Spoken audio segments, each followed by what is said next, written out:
Hey guys, welcome to Unique Academy. कैसे हैं आप लोग?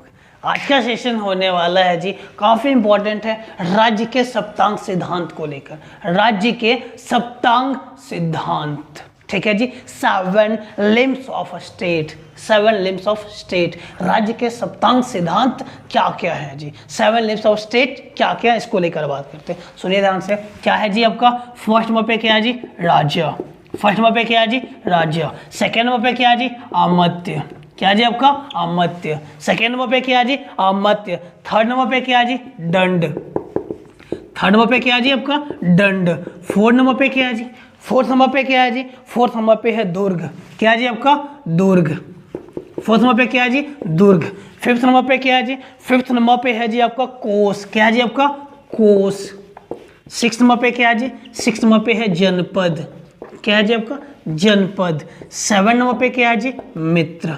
क्या है जी? मित्र। बात हो रहा है जी राज्य के सप्तांग सिद्धांत को लेकर। तो ये 7 चीजें हैं जी। क्या क्या है जी? राज्य, अमत्य, दंड, दुर्ग, कोस और जनपद और मित्र। ये है जी राज्य के सप्तांग सिद्धांत। ये है जी राज्य के सप्तांग सिद्धांत। ये उम्मीद है कुछ भी नहीं समझ में आया होगा। सुनिए ध्यान से। अब ये जो आपका 7 लिम्स ऑफ स्टेट राज्य के सप्तांग सिद्धांत है, ये क्या चीज बोलना चाह रहा है जी? कि कोई भी राज्य बनने के लिए ये 7 सिद्धांत दिया गया। एक सिद्धांत दिया गया जिसमें बोला गया जी 7 चीजें होना अनिवार्य है। इससे क्या बोला गया जी? सप्तांग सिद्धांत। ये थ्योरी कौन दिया जी? ये सिद्धांत कौन दिया जी? तो आप जानते होंगे, नाम सुने होंगे, चाणक्य। सुने ना जी? चाणक्य, कौटिल्य, विष्णुगुप्त, तीनों एक ही का नाम है। चाणक्य, कौटिल्य, विष्णुगुप्त, उनके द्वारा दिया गया सिद्धांत है ये सप्तांग सिद्धांत। इसमें बोला गया है कोई भी राज्य बनने के लिए ये 7 चीजें कंपलसरी है, ये 7 चीजें अनिवार्य है। अब सुनिए ध्यान से। राजा को समझ में आता होगा क्या है जी? राजा को समझ में आता है जी क्या होगा? अमत्य के बारे में बात किया जाए। अमत्य क्या होता है जी? अमत्य मतलब होता है मंत्री। क्या होता है जी? मंत्री। क्या होता है जी? मंत्री। दंड मतलब क्या होता है जी? सेना। दंड मतलब क्या होता है जी? सेना। दुर्ग मतलब क्या होता है जी? किला। नेक्स्ट, कोष मतलब क्या होता है? कोष मतलब तो धन, पता ही होगा, कोष धन। नेक्स्ट है जी जनपद। जनपद का मतलब क्या होता है जी? तो बोल सकते हैं जी जनसंख्या। क्या होता है जी? जनसंख्या। नेक्स्ट क्या है? मित्र, तो आपको पता होगा। यहाँ तक कंप्लीट है। सुनिए ध्यान से। सिद्धांत, ये थ्योरी कौन दिया था?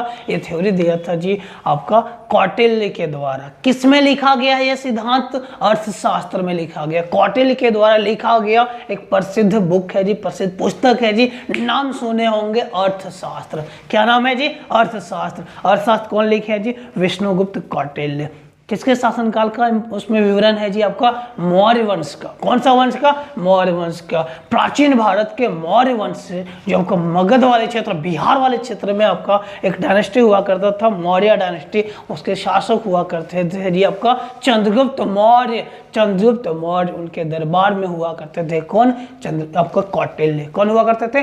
कौटिल्य। कौटिल्य के द्वारा लिखा गया एक पुस्तक है। नाम क्या है जी आपका पुस्तक का? अर्थशास्त्र। नाम है अर्थशास्त्र। इंग्लिश वाले इकोनॉमिक्स मत करिएगा। अर्थशास्त्र नाम है जी, लेकिन उसमें आपका इकोनॉमी से संबंधित नहीं है, उसमें आपका पॉलिटिक्स से संबंधित विवरण है, उसमें आपका शासन व्यवस्था से संबंधित विवरण है। कंप्लीट है यहाँ तक? सुनिए ध्यान से। उस बुक में कोई भी राज्य बनने के लिए 7 चीजें होना अनिवार्य है, कंपलसरी है जी। ये होना ही चाहिए। क्या क्या होना चाहिए? राज्य, अमत्य, दंड, दुर्ग, कोष, जनपद और मित्र। यहाँ तक कंप्लीट है जी। यहाँ तक बातें समझ में आ रहा है? किसके द्वारा बोला गया जी? आपका कौटिल्य के द्वारा। कंप्लीट है यहाँ तक? ये था जी आपका सप्तांग सिद्धांत। हो चुका। चलिए अब मिलते हैं नेक्स्ट सेशन के साथ। Thank you.